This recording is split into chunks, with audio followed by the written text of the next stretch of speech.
So,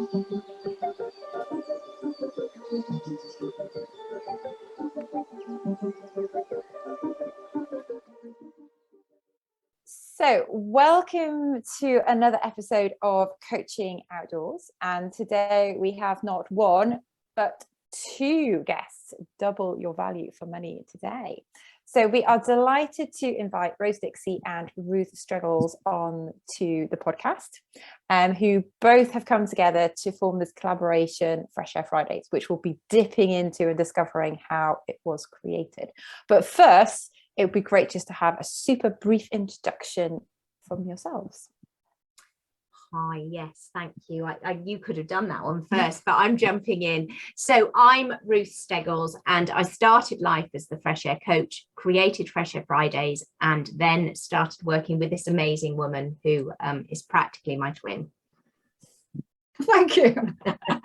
And I'm Dixie, and it seems bizarre that I've only known this woman since 2013, because that's when my kind of well-being and coaching in outdoors really started, if you like. Prior to that, I'd had several careers and been working as a life coach, and this really moved me into the well-being sphere rather than life coach. Well, welcome to you both to our podcast, and it's just lovely to see, and whether you can see or whether you're watching or whether you're listening, the dynamic between the two of you is just wonderful to see. So I'm so glad we've got you on, and the fact that you're together as well, I think makes that dynamic pop, either audio over the audio or over the video. So thank you so much. We ask all of our guests the same. The very first question is always the same. And it's all about what your earliest memory is of being outdoors and why you love the outdoors so much. So whoever would like to go first, what is your earliest memory of being outdoors and why do you love the outdoors yourself? Goodness, it's really hard for me to put when did it start? What's my earliest memory? Because I was always outdoors. So my mum was a keen gardener. So we were always in the garden. We had a park opposite us. So from early childhood, we were in the park with my cousins, my brother and me, in the park with my cousins who lived just over the road. So the four of us, there's loads of photos as we're growing up of us in spring, summer, autumn, winter, in line, in steps, playing in the park. So it's always been with me. Water, the love of water, being in, on, around water has always been there, walking through woods and climbing trees from an early age, and encouraging my son to do that when he got to that age. So it's just always been with me. Yeah, it's kind of a bit more distinct for me actually, because I was brought up in central Birmingham in a flat, and our Sundays we did as a family go out on a Sunday. Then my father hated exercise, so we'd have to drive to the closest parking spot to wherever we were going. So it's really weird now, whereas whenever I arrive somewhere, I park as far away as possible to make sure I get to walk as far as I possibly can. But my first memory of the great outdoors, because being from central Birmingham, the powers that be thought that we needed to be shipped out to the countryside. So we all got taken on a trip to Cadaridris. And I remember it was hellish. It was hellish. They'd mixed top sets and bottom sets. So there's loads of bullying going on to start with. It was all quite hellish. And I was staggering up this mountain thinking, would we ever get there? But I think there's something about when you get to the top of a mountain, whatever it's taken to get there. And I suspect that the hardship of the whole holiday and the hardship of climbing that mountain was my first taste of this is amazing. Yeah, and that was kind of my first memory of I do like the great outdoors.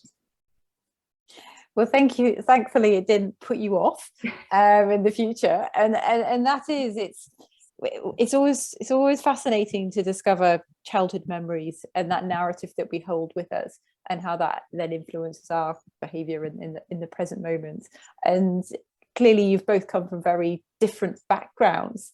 Though back in 2013, Fresh Air Fridays emerged, and it would be interesting to have an insight into what started your journey together, how it evolved, And clearly, you know, over the last kind of 9 years, it's been through different iterations and focuses. So there's quite a lot in there. So I'm just going to step back and let you play out the story. Yeah, you might have to butt in when we talk too long about it, because we're absolutely passionate about it.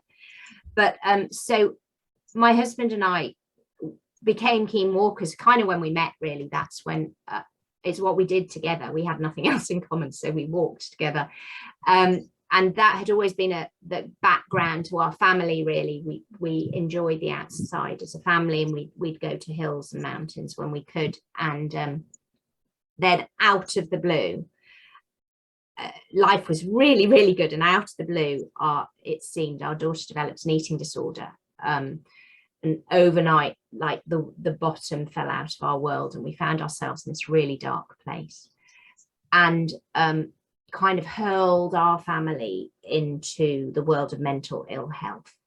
And long story short, she refused to speak to anybody, and so I skilled up to find the things that would make a difference to support her in her recovery. And after she'd recovered, she and I wrote a book together about our experience, and she described to me about when we were outside walking, the voices in her head weren't as loud as when we were at home, and what we saw was that our most effective conversations we had while we were out walking. I toddled off and trained as a coach, but I had this itch. So the stuff that I had learned to support our daughter in her recovery was really simple, but it was really hard to find. And I just wanted more people to know about it. Being hard for us to find the information we needed, and I wanted to share that more widely. And Fresh Air Fridays was my answer to that. Fresh Air Fridays was my way of sharing the tools that I'd learned with other people. And so I started these group sessions. I've always enjoyed being part of a group. I think group coaching, I'm sure we'll talk about it more, is incredibly powerful experience, because you're not just bringing yourself, but you're hearing from other people as well. So it's this great support network. So I just kind of went, can we do this outside as a group?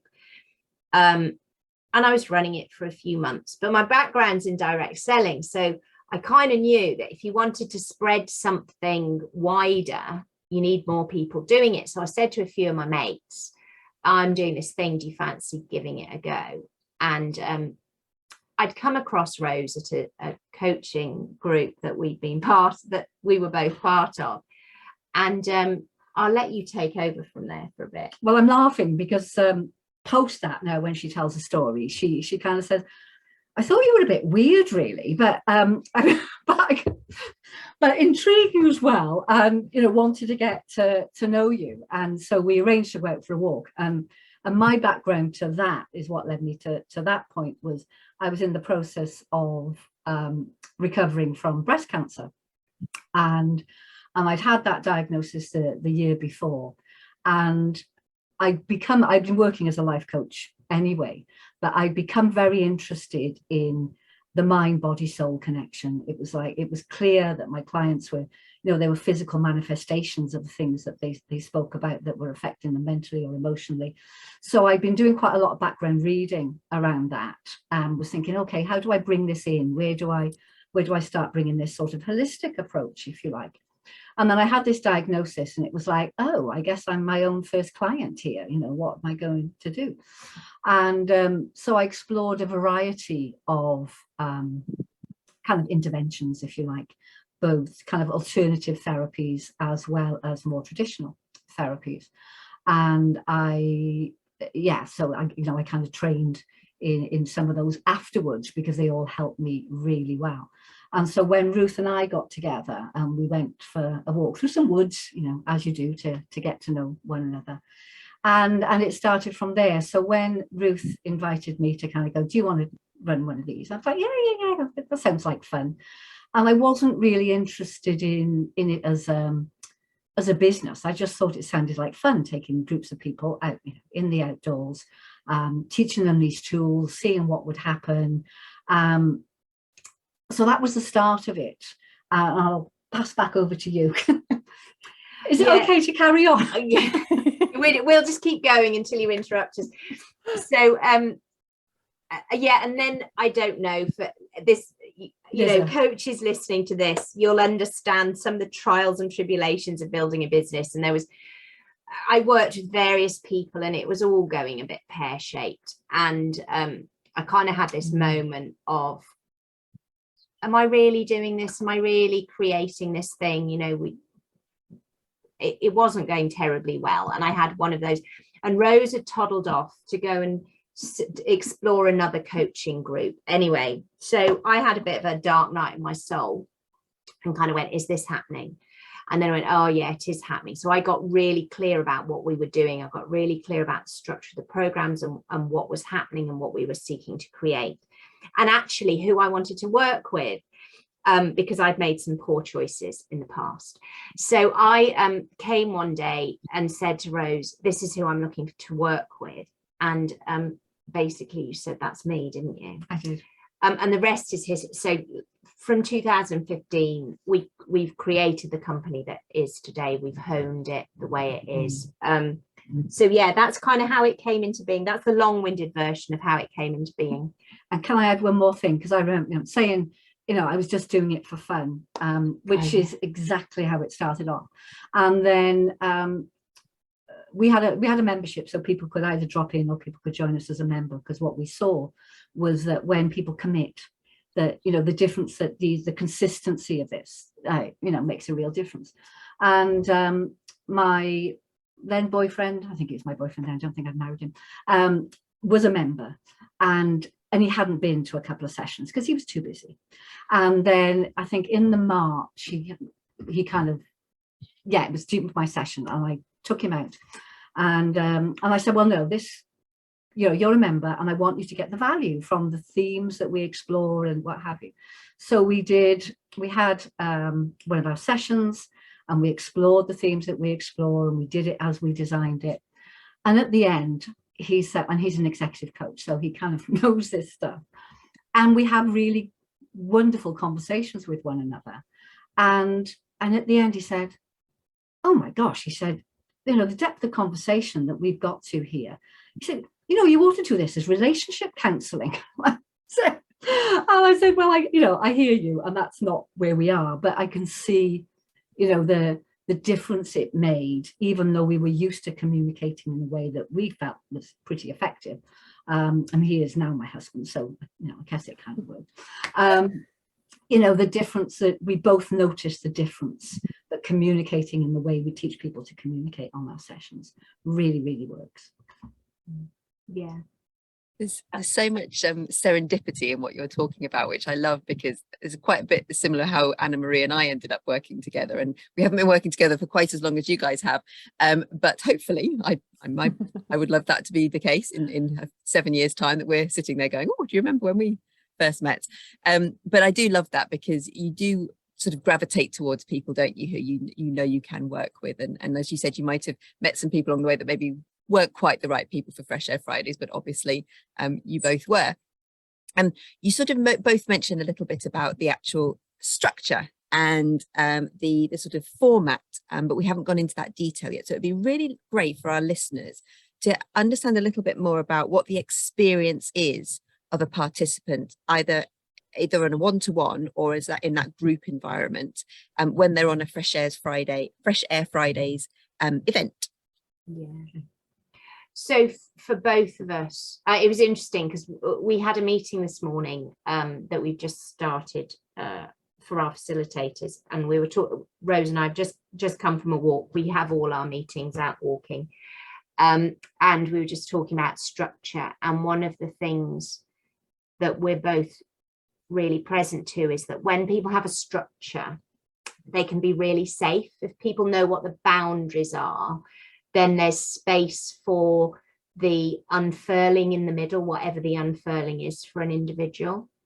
So it's one of the key things. So anybody coming on a Fresh Air Fridays session anywhere around the UK or listening to our audio program, if they're doing it remotely, will get the same structure. So we have we have some mindfulness, we bring people in with some mindfulness, we have some things that become habits at topping and tailing our sessions. And then in the middle of a session each month, there are 12 themes, which we run either as a 12-week program or over a 12-month period. There's a theme that we explore, which are themes around things that impact all of us as human beings, that we invite people to bring into their awareness, so they get to choose. And sometimes in that, it opens up all sorts of stuff. So it's, for us, it's that very structured thing. We have a way of speaking, we have a way of listening, and that structure, we believe, is what keeps people safe in it. Do you want to add more to all of that? Yeah, and I think it's the way they're blended together. So the top and tailing, as Ruth described, you know, with some mindfulness and some breathing exercises and gratitude practices and that sort of thing, they are tools that will give people, well, it's like a toolbox. So when things don't go well in your life, you've got things to support you through that. And what we know is that when you practice these tools, when things are going well, they carry you through the things that are challenging. And, you know, we will all get challenged in life. You know, sometimes it's going to rain. And so it's about having the tools that will support you. And also part of that is having those tools and engaging with them on a regular basis, is that people don't get triggered by the things that they used to get triggered by. You know, I can see you nodding there, Alexandra, so, you know, this is not new to you. And then the structure in exploring the themes. So you've got these tools that enable you to live well. And then in exploring the themes, it's kind of like, oh, that's not working quite as well as I'd like it to. Or that's really brilliant. I'm going to carry on doing what I'm doing there. It gives you an opportunity to step back and pause and have a reflect. And I think that, as becoming in the way that we live in this world as human beings, then that's a really beneficial thing to do, is to press pause and kind of go, what's going on for me here? And the themes just give you a focal point, I guess. And if you go through the whole 12 themes of the program, what it does is cover pretty much most of your life. I was thinking about, as you were talking, I was thinking about whether this, who in the audience this is relevant for. I was thinking one thing's about the structure is that we bring people in and then we take people out. So there's this movement, there's some fluidity. And I was thinking, oh, that's really relevant to coaches listening to this. And then I also realized it's really relevant to all of us in our communication. You know, if you've got something big to say to somebody, you know, getting this idea of how can I create a way in which to have this conversation. So bringing people into the conversation, like not just hurling it at them straight away so it's landed in their lap, but how can we bring in a conversation and then flow out of the conversation, you know, this is what I've heard, this is what I'm taking action on. So like we use it in a coaching scenario, we use the structure in a coaching scenario, but I think there's a place for when you can learn these habits to use them in our daily life so that we have our communications just be much more effective.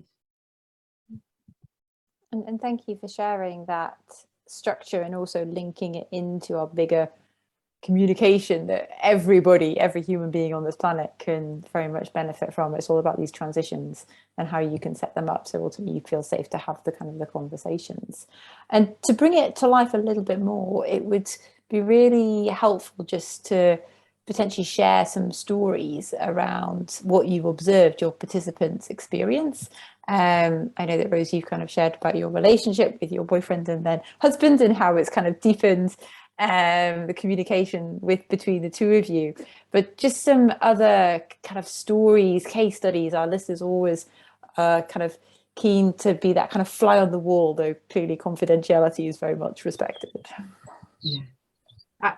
Do you mind me kicking off again? Carry on. I've got one. This is so really early on, so way back in the day. I was working with a company and we were talking about the theme of control. So it's kind of what you're in control of your life, what you're not in control of. And there was this woman who was her grown-up son had come home. There was just the two of them living in the house. And after he'd gone to work, she would remake his bed. So it wasn't even though he hadn't made his bed, but she would remake his bed. And when he put washing in the washing machine, she'd tell him how to do it. So we discussed this idea of control on a session, and the penny just dropped for her. She just saw what she was doing, and it transformed their relationship. And it's such, what I love about this story, which I've been telling for the best part of a decade now, but what I love about this story, it was so small. It was so small. But when she let go and let his sheet be slightly creased and allowed him to put the washing machine on whatever cycle he chose, she stopped telling him she didn't trust him. She stopped telling him he wasn't capable. He was incapable.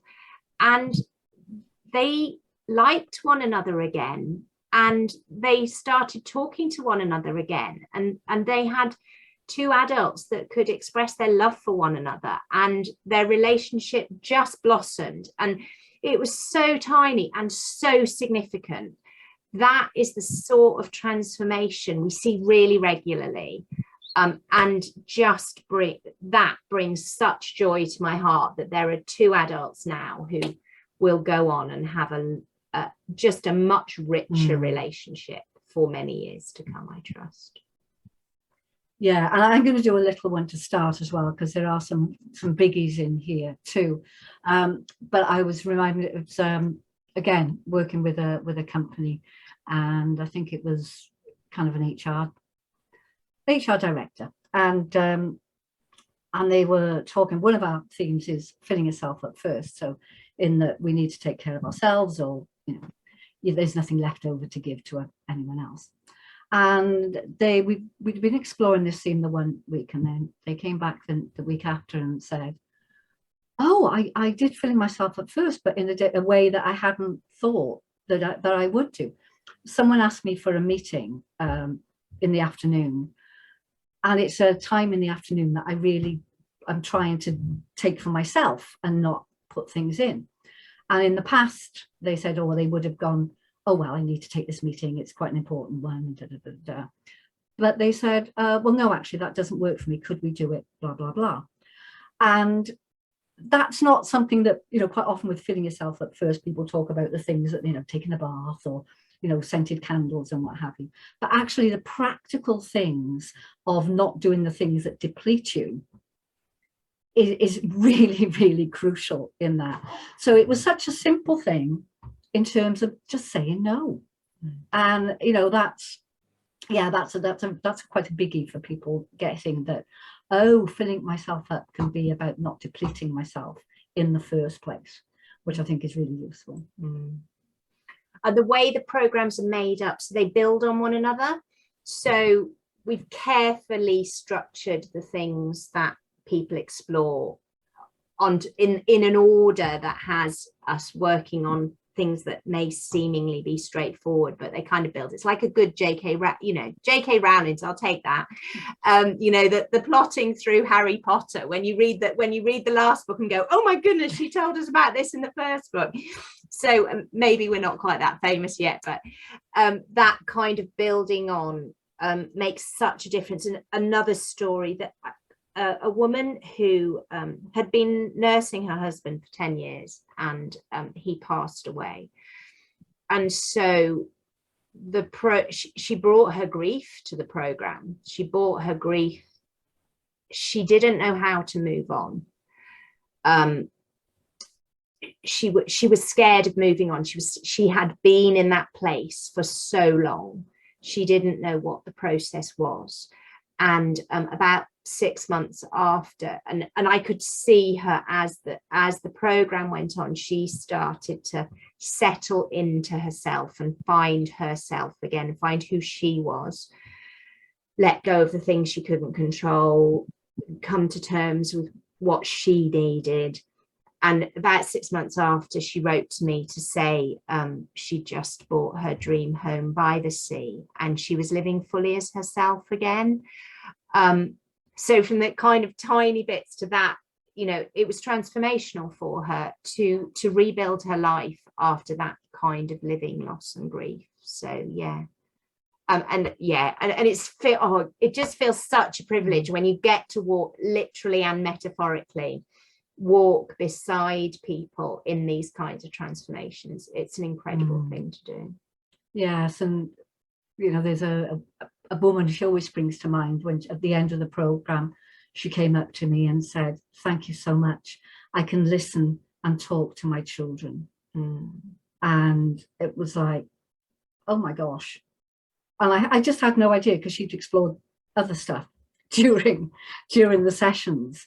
And she said all the way through, from practicing the tools that we give and something called listening without commentary, which we can talk a little bit more about if you like, that she previously, the relationship with her children had just been one of her shouting to tell them what to do and them not listening, and it degenerating from there. And they couldn't believe that they had a new mum. Yeah, that's really, it's good stuff. So we could go on. We could go on, yes. Yeah, actually, just one point on that actually is that in terms of, so as facilitators, we don't talk of ourselves as gurus. We walk the talk with our participants. So we practice all these things ourselves. We get together once a month with our facilitators to explore the theme that's coming up for next month and look at what's going on for us around it. So, you know, some of these themes I've explored more times than I can remember, and there's always something newly to be gained from those. And that regular practice, both of that reflection of what's working and what's not working in our lives, and practicing the tools that we talked about. You know, some of our facilitators have been through incredibly challenging life experiences and events, through illness, marriage difficulties and what have you. And using the tools that we practice have helped them come out the other end. And so it's a way of living. Is what we teach people to do, actually. And having that community aspect. So like Rose and I know this stuff inside out and upside down, and yet when we revisit a theme, we go, oh yeah, I used to do that really well and I've fallen off that. Having something that holds you in a way that you want to be held, like accountability is too strong a piece, but being reminded of how you want to live your life is really helpful.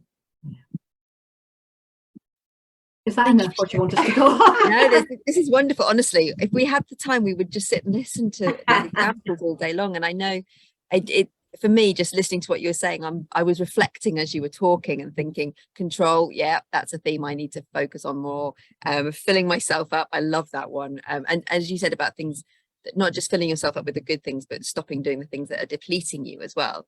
I love that idea. And I think it's really great the way you also framed it there, that, you know, you're also practicing what you preach as well. And as yourself and your facilitators, these are almost kind of your mantras of life, not just, you know, you're not just facilitating groups to follow these topics and these themes, but they're also part of, as you said, actually within your, you know, just part of your lifestyle and how you live your life now, which says to me it works. And it says to me that it really it hits home in the way that obviously you've designed it and intended it to, and obviously has done for 7, 8, 9, nearly 10 years by the sounds of it, from 2013. Yeah.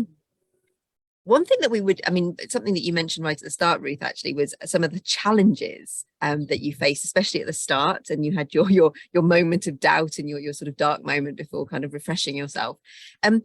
It would be lovely to hear about some of those challenges. And the reason why I said lovely, because we can learn from each other and from the challenges we face. I know a number of our listeners are really at the start of their journey, whether it's as an individual or as part of, you know, a team of people. And it really helps others to hear what those challenges are, so that we can then hopefully learn from how you have learned from some of the challenges along the way and what you did to move through those challenges. And both of you, either or, you know, stories from either side would be great, because obviously everybody experiences things differently. So what have those challenges been, and how have you dealt with them along the way? The challenge that I think is the challenge that I think is most important to me is that of relationships. And so there's lots of business stuff I can talk about. It doesn't excite me very much. What really excites me is the way that I think Rose has taught me to be, actually. So we can rumble about anything. So either one of us can bring any challenge and we will be with it until we're out the other side. So we don't let it mean anything. So I think it comes from, I'm going to rewind. Do you want to talk about listening without commentary here? Or am I going in a different direction? Yeah, I'm just... So can I just check in, Alexandra? Are you talking about this in a business related sense? Or are you talking about it, because we can talk about both, I suppose. Yeah, or not? Both. Whatever the question means to you, absolutely. So I would love to know a little bit more about the listening. I haven't quite caught it. Listening without commentary. Yes. So talk about listening without commentary, and then we'll build on that. Because I think it's really relevant actually from a business perspective as well. Or from just a being human perspective. So you'll know as coaches that, you know, when we're listening, we're not listening without commentary. You know, we've got quite often there's a little voice going in and saying, oh yeah, that happened to me and I went da da da da da, and what they need to do is blah. Or, oh yeah, I saw that film too, that was really great, or I've been there. So we're listening to respond or react or all those things. So in our kind of rumbling with things coming together, listening without commentary is something that we brought. So it's practicing letting go of the little voice and bringing ourselves totally to just listening, and bringing the gift of listening to whoever we're listening to. And that, yeah, you just hear things newly. You hear things that you didn't think the person was going to say when 5 minutes before you really knew exactly what they were going to say, because you've already got a listening for your partner, your children, your business partner, and whatever. And as a coach, actually, it's really relevant as a coach, because I used to get myself quite in a pickle if I was in a company of coaches and it was like, oh, we're going to do like some paraphrasing back and some reflecting back. It's like, oh no, I've got to listen. Particularly if I'm in a group of coaches, it's like I've got to show that I can listen well. And instead of listening without commentary, I'm listening, trying to remember of what I'm going to be reflecting back or paraphrasing. And it's just quite funny to notice how, you know, that can still come up as a very experienced coach. What I started to notice is that when I just bring my whole self to listening, not to remember, not to anything, my reflecting, my paraphrasing is like, wow, spot on. And so it affects us in all ways. And I'm just, what have I missed on that? No, so it seems really odd. So on our programs, people walk in pairs. So we might have stood around in a circle and we've discussed it and we've shared some ideas, and then people toddle off in their pairs. And we invite them in their sharing that they listen without commentary. So they practice this skill of when they notice they've gone into fixing or whatever it is, they put it down. And they put it down, It's really hard.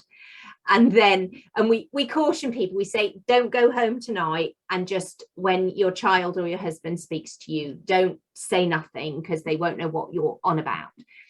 But what we find in the arenas when we go, so with everything Fresh Air Fridays, everybody knows that we're listening without commentary.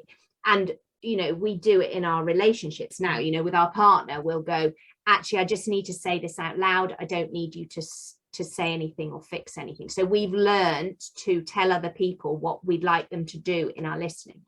But what it's brought to our relationship is it means that we can tackle anything, because we're not trying to fix one another. There's nothing wrong. We've dealt with some really painful stuff. I mean, we've often thought, and not often because we now think like one another, but we've had some stuff where we frankly disagree and could potentially have been quite hurtful to one another, but that not taking that clean listening, really clean listening, and not taking meaning from it. So we're just able to see one another. We're able to see in one another. Mindfulness comes into this as well. We're just seeing that that's the other person's experience. Doesn't mean anything. It doesn't just because somebody's feeling this way in this moment, it doesn't mean that the conclusion has to be this, that, or the other. And so when we listen in that way, then we can carry on until there's a solution that works for everybody. And I know Rose wants to say something more there. Well, what reminded me then is awareness. So on our sessions, we perhaps introduce people to being present. We have a small mindfulness practice at the beginning. And the awareness that comes from practicing that mindfulness is intrinsic to this, both as coaches and in our relationship. So, nobody can do anything about anything until they're aware of it. So the awareness that comes from those practices, and the awareness of if Ruth did say something to me and I'm triggered by it, the awareness to notice it and go, okay, I'm triggered by that, and to be able to at an appropriate time say, actually, I reacted to that, and and so this was going on for me, and I noticed that, and I'm aware. So it's that, I guess everything starts with awareness. And so I think if for new coaches, the more you can do on your own awareness is going to benefit you, both from working with your clients, but from trying to build your business and noticing when you're triggered and when ego has got in the way, and all those little defense mechanisms are cropping up. The more we know ourselves, yes, there's always more, but it'll stand them in very good stead. Yeah. So communication, awareness and communication, I think, underpin absolutely everything we do. And if you can work on those two things, how you're communicating with yourself, how you're communicating with other people, and it all for us in the work we do, it always starts with us. And when we've done that piece of work, everything else just unfolds beautifully if you give it the space. And that's why we take ourselves outside and all that good stuff. Thank you for that spin on challenges, and very much challenges as an individual, challenges as a coach, then trying to navigate the business world, because there are so many different elements out there that come together, and actually bringing it back to this idea of awareness and listening without commentary is a way to navigate through the challenges, whatever they may be, whenever they are thrown at us, and just really kind of taking it back to those key points. And it's just really unique to see two people who've worked together for such an extraordinary amount of time and just really kind of gel and resonate and bounce off each other and kind of finish each other's sentences. And it's just for particularly for new kind of coaches coming into the profession on their own, it can be quite daunting, it can be quite lonely. So actually this idea of collaboration, I think, is really, really at the heart of growing yourself, and also being able to bounce ideas, to have that kind of wing woman or wing man can just really, really bring so much. And I think often we get tied up in these ideas of kind of competition, whereas actually collaboration or collaboration, a nice little bit of rivalry competition in there, but actually it's all that collaboration and we're all working together. It encourages growth and kind of takes things to the next level. And just kind of bringing it back to the growth of Fresh Air Fridays, it started off as more of a kind of a community event, people kind of coming together. It's then been refined. You've now got these themes. You're doing a lot more corporate work, And just to have a kind of a dive into that a little bit more, and it's very much, you know, the well-being within the HR world has been bandied around, you know, even more so since the kind of the COVID pandemic, and just bringing it back to a place which is very dear to Alex's heart around kind of research. And how have you kind of pulled all of this together to really kind of shape and craft your offering so that it's relevant to what is needed at this moment in time? I'll start. I can start. So it happened instinctively. So ironically, I'm just about to do a master's because I'm really interested in research now. But at the time, I didn't really care about what anybody said, because what we were seeing was transformations on a daily basis. So it transformed our own lives, and then we saw it in other people. And we kind of didn't care about it because we knew we felt better when we went outside. And then obviously the research started pouring in about the benefits of being outside and the benefits of, you know, nature on your eyesight and all that kind of stuff. And then the Stevenson Farmer report came out about well-being. So that kind of was power to our elbows. We went into organizations.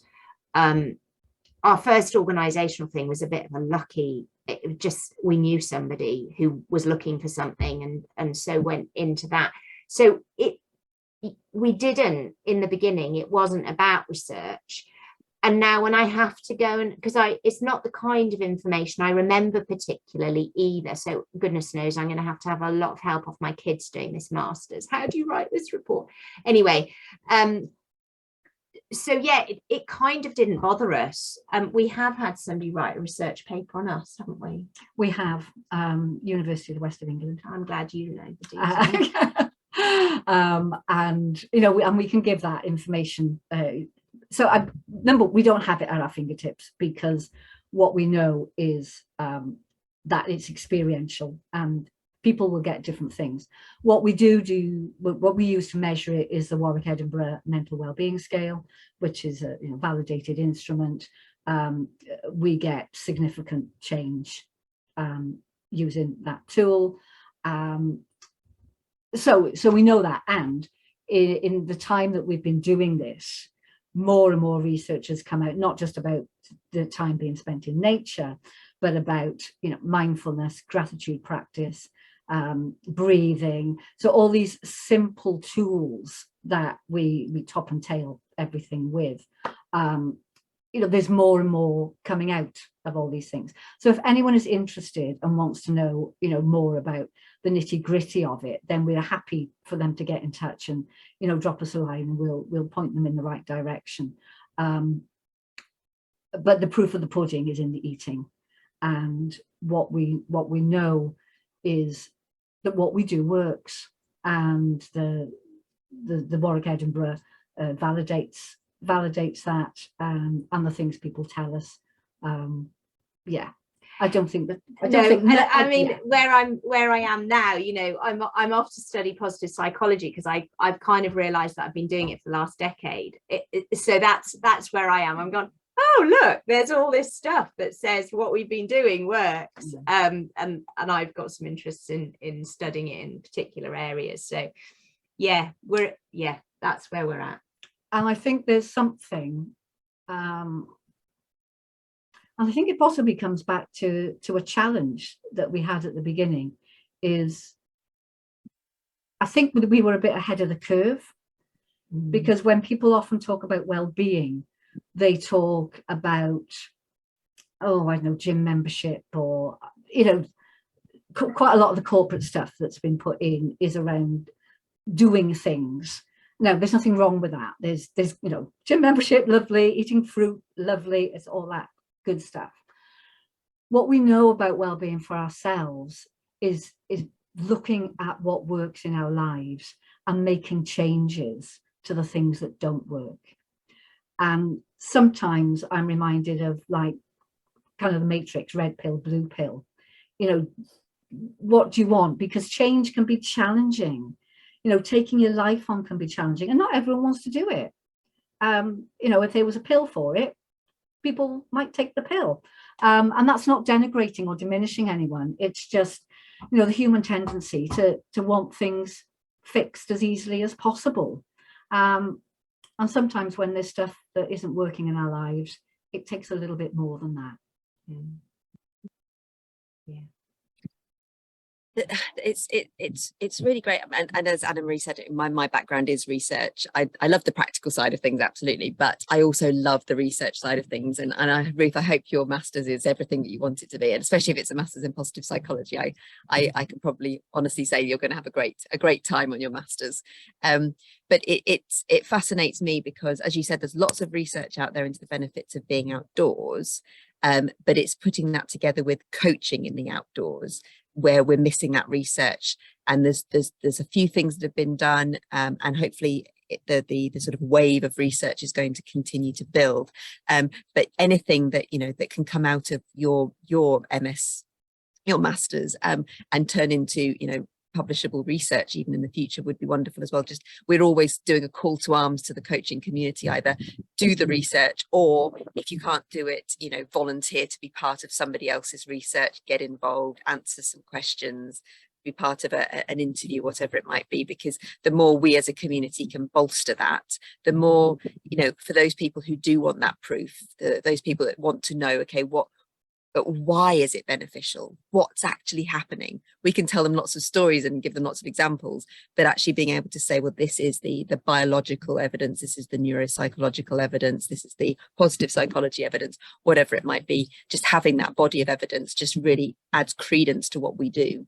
And I think a lot of people really do appreciate that. So just kind of starting to wrap up today, there's been so much there, and you've shared so much with us, and it's been lovely to sort of, as I said at the very start, the dynamic between the two of you is just wonderful to watch on the screen and hear as well. Maybe not necessarily about research, but are there any resources that you can sort of direct our listeners and our watchers to, in terms of whether they're, you know, sort of starting out in the world of outdoor coaching, or whether they're a little bit further on? Are there any maybe books or podcasts or TED Talks or anything, any other resources that you might yourself have found useful, and that you might be able to recommend to any of our listeners? And then after you've done that, where can our listeners find you guys if they want to follow up and maybe make contact with you? So if you could share your contact details as well.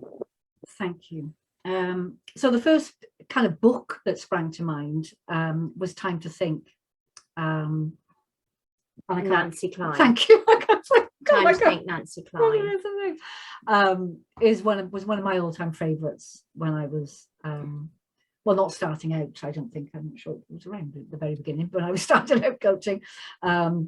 But I think that's a really great, it's a really great book for coaches to read and to understand. Along with non-violent communication. Oh yes, non-violent communication. Because it was funny when you said that, I was going, oh, it's really personal. I do think that for me it is a really personal journey, and sometimes, like, I buy books and they're just on the shelf, and then they literally fall out of the shelf at the right moment. I do have a bit of a book habit, but those two I think are core. For the kind of work we do, I can't imagine somebody not having a mindfulness practice.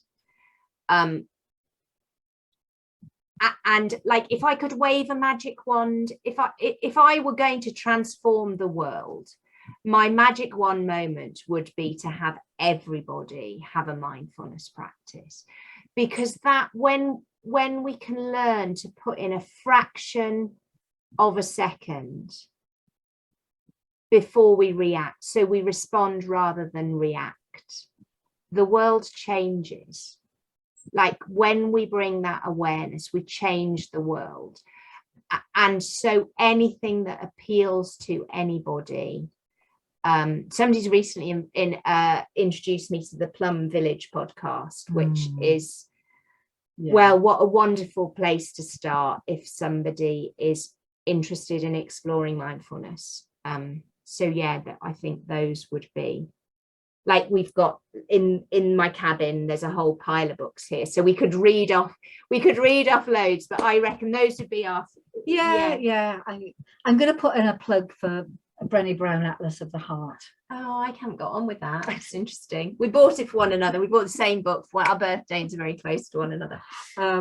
So I guess because part of my one-to-one work is around emotional healing.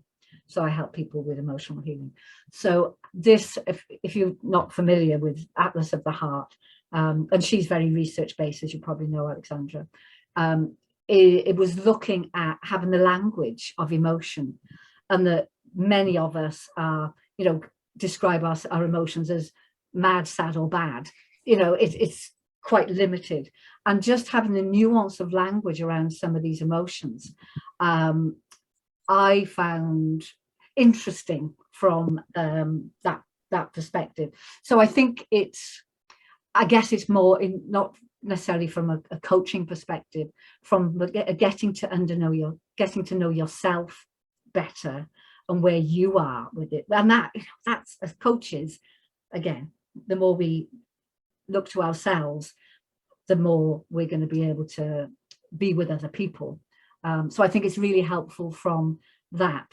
Oh God, there's so many. There are, yeah. They're coming to mind, but I think we should stop there. This will be too long for people. And I think those, and as you say, everyone's journey is so personal, and it's really difficult when you're on this journey and there's so much out there, you don't know what you don't know, you're kind of blundering along, and people may recommend things that doesn't kind of quite resonate with you. I know when I kind of set out in my journey in 2010, I just avidly read and went on this kind of number of courses that were just all so vastly different, but have kind of come together and complemented each other. So it's been a bit of a kind of a hybrid, picking and choosing from different disciplines, and almost within the coaching industry, that's kind of what we do. Though bringing it back to you two, it would be great just to know where people could reach out to you if they wanted to come along and experience like a Fresh Air Fridays. Where are they held? How can people get involved? Or if there's coaches maybe wanting to be facilitators, whether you're looking to expand your cohort of Fresh Air Fridays facilitators as well.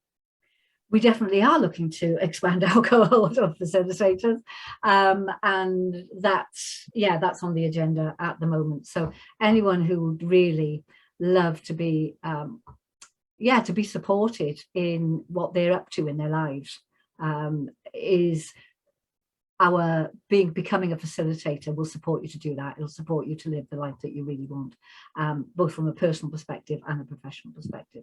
So that's something that's very much on the agenda. So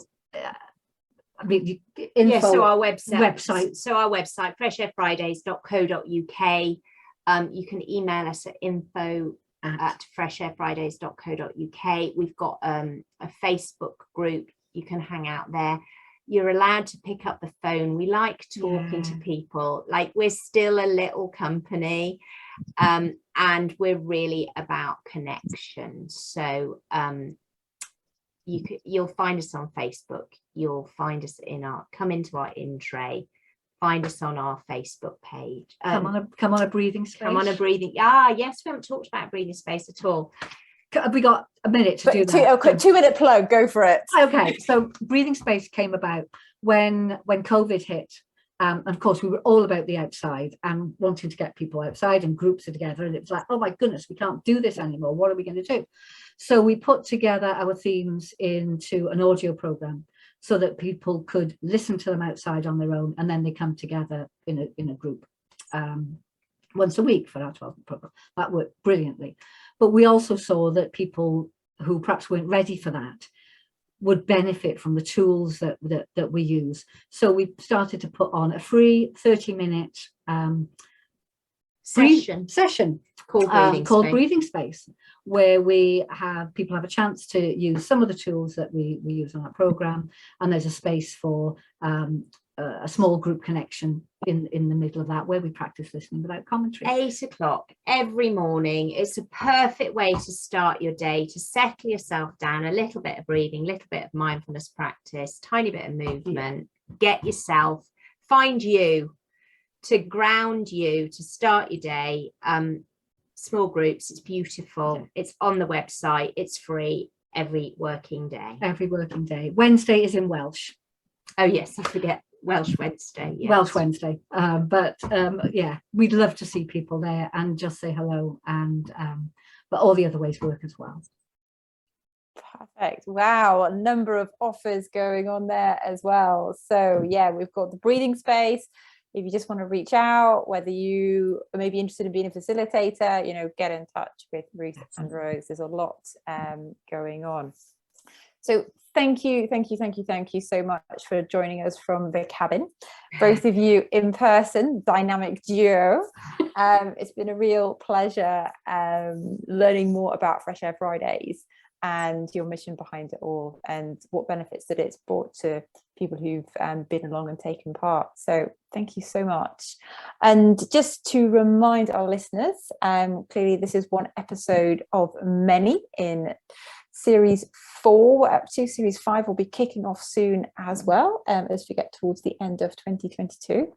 So do feel free to look back in our website, coaching-outdoors.com, for all the other episodes that you might have missed. There is a real load of golden nuggets hidden in there waiting to be discovered. So that is it, and thank you very much for listening in or watching. Thank you. So if you enjoyed what you've heard, like it, share across your network, and subscribe to our YouTube channel and LinkedIn community page, the Coaching Outdoor Podcast. Thanks so much in advance for your support.